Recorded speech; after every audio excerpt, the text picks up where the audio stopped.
time-wise line. And she does have more dry skin, and so we're using the luminous kind of formula instead of a matte formula, because if they are tending to be any kind of dry, you want to illuminate the face and make it look less dry, so it makes it a dewy feel and a look. So what we've done right here is we've matched her in a 1, 2, and 3, and you can see that she's that her skin wants to adapt more to this pink one right here, which might actually be her color, but just to make sure, we're going to try 4, 5, and 6 as well, just to see what those colors look like.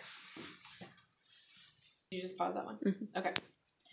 So now I have shades 4, 5, and 6, and now I'm going up, and so we're going to take the 4, and again, I'm just following the lines. We started 1, 2, 3, here's a 4, and this one has a lot more copper in it, definitely not the right hue for her skin.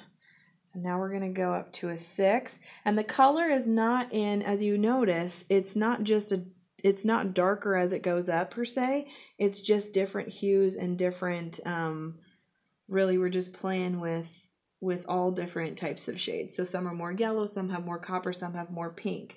So again, I think the one that it's hitting the best, again, is that pink, because look at her hands.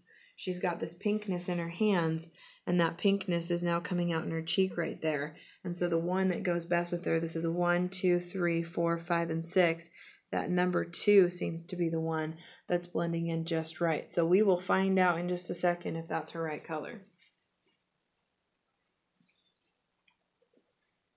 All right, so now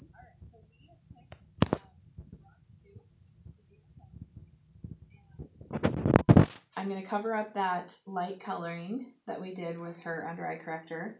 And with foundation, if you're not quite sure how to apply it, I'm using a brush. You can also use a sponge, and you can also use your fingers. When it comes to CC cream, fingers is great. When it comes to full coverage, I think a brush really, really does